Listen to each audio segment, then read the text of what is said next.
1692년 미국 매사추세츠주 세일럼 빌리지에서 일어난 마녀 재판 사건은 마을 주민들 185명이 투옥되고 19명이 교수형을 받는 등 총 25명이 목숨을 잃은 끔찍한 비극입니다. 이 사건은 종교법회를 피해 신대륙에 이주하였던 이민자들이 무고한 사람들을 마녀로 몰아 죽였다는 점에서 많은 주목을 받았으며 인간의 광기가 얼마나 처참한 결과를 가져올 수 있는지 보여지는 사건으로 이번 영상에서 그 자세한 내막을 소개하도록 하겠습니다. 1692년 2월 세일럼 빌리지에서 3명의 소녀들이 갑자기 발작을 일으키는 사건이 벌어졌습니다. 그 중에는 담임 목사인 세뮤얼 페리스의 딸 베티 페리스도 있었는데 세 소녀에게서 비슷한 증상이 나타나자 페리스 목사와 아이들의 부모들은 기도회를 열었습니다. 그러나 아이들의 증상은 멈추지 않아서 의사를 불렀는데 의사는 마법과 같은 초자연적 원인에 의한 발병이라고 진단했습니다. 의사의 진단에 따라 마을 사람들은 소녀들을 신문하였고 그들은 3명의 여성을 마녀로 지목하였습니다. 그들 중 사라 굿은 마을의 비렁뱅이였으며 사라 오스본은 과거 행실 때문에 마을 사람들에게 배척되던 늙은 할머니였습니다. 그리고 티툴바는 페리스 목사 집에서 하녀로 일하고 있던 서인도 제도 출신의 여성이었습니다. 마을 사람들의 요청으로 세일럼에서 신문관이 파견되었고 3월 1일 이들은 마녀로 단정되어 감옥에 갇혔습니다. 하지만 이들이 감옥에 갇힌 뒤에도 소녀들의 증세는 낫지 않았으며 비슷한 증세를 보이는 사람들이 늘어갔고 신문관들이 이들을 신문하자 마을 사람들에게 독실한 신앙생활로 존경을 받던 마사코리와 늙은 할머니인 레베카 너스도 마녀로 지목되었습니다. 대지의 신문에서 소녀들이 발작 증세를 보이자 이들도 감옥에 갇혔고 뒤이어 이들을 변호한 레베카 너스의 두 자매와 마사코리의 남편 자일즈 콜이 4살밖에 안 된 사라 굿의 딸 도카스도 감옥에 갇혔습니다.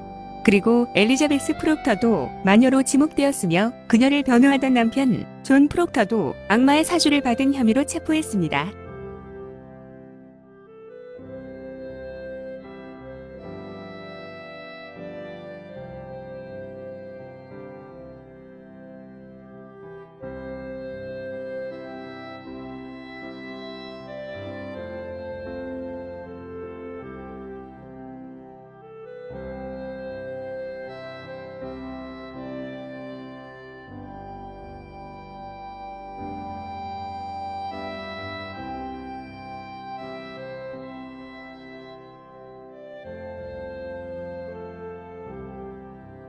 이처럼 무려 44명이 악령의 위협을 받았다고 고발하면서 5월 말까지 마녀 혐의를 받은 100여 명이 감옥에 갇혔고 그 범위도 세일럼 빌리지를 넘어서 뉴 잉글랜드 지역 전체로 확산되었습니다.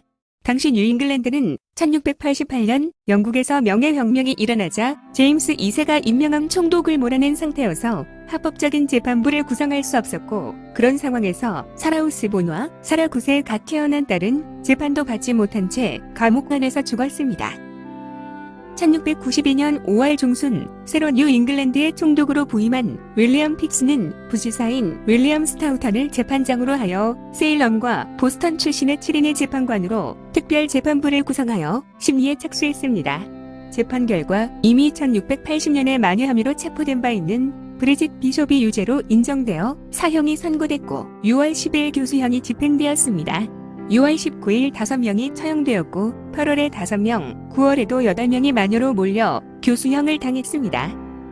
이들 말고도 당시 80세이던 자일즈 코리는 신문 도중에 무거운 돌에 짓눌리는 고문을 받다가 죽었으며 3명이 재판 도중에 감옥에서 사망했습니다.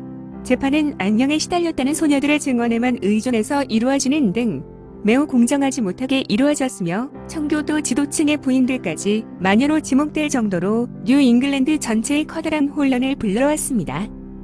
그래서 점차 마녀 재판에 반대하는 여론이 높아졌으며 목사이자 하버드 대학의 총장이었던 잉크리스 매더는 악령에 관한 양심의 사례들 이런 글을 발표하며 재판이 빈약한 증거를 근거로 무고한 사람을 마녀로 몰아가는 잘못을 저지르고 있다고 비판하였습니다.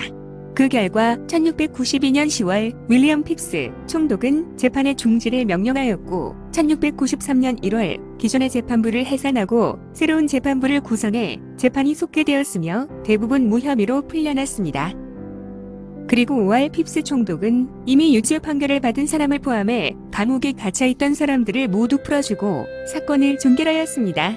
세일남 마녀 재판은 재판이 진행된 5개월 동안 모두 185명이 체포되었고 59명이 재판에 회부되어 31명이 유죄 판결을 받았습니다.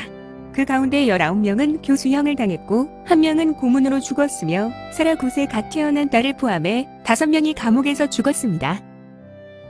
세일남 마녀 재판은 오랫동안 미국 사회에서 어두운 그림자를 드리웠습니다. 몇몇 사람들이 공포에 휩싸이자 집단 광기의 사건이 걷잡을 수 없이 커졌다는 심리학적 진단도 있었지만, 그러나 마녀라고 고발한 사람과 고발당한 사람들의 관계를 자세히 분석하면 보다 흥미로운 사실이 드러났습니다. 세일남 마을은 당시 뉴잉글랜드의 다른 마을들처럼 주로 농업에 기반하던 정교도 사회에서 정치적으로나 사회적으로 세속적인 사회로 이전해가던 과정이었습니다. 고발한 사람들 다수는 농업과 교회에 얽매인 전통적인 생활 방식을 고수하던 사람들이었고, 반면에 마녀라고 고발을 당한 사람들은 대부분 소규모 가게를 운영하거나 교역에 종사하던, 말하자면 새로이 떠오르던 상업계층이었습니다. 전통적인 가치를 고수하던 집단과 새로운 상업계층이 사회적, 정치적 권력을 놓고 벌인 투쟁이 마녀 재판의 형태로 드러났지만, 사실 이런 갈등은 미국 역사 전체를 통틀어서 끊임없이 반복되었습니다. 이 사회적인 갈등 현상이 세일남 마을에서 20명의 목숨을 앗아간 마녀 사건으로 비화하면서 기괴하고도 무섭게 왜곡된 형태로 나타났던 것입니다.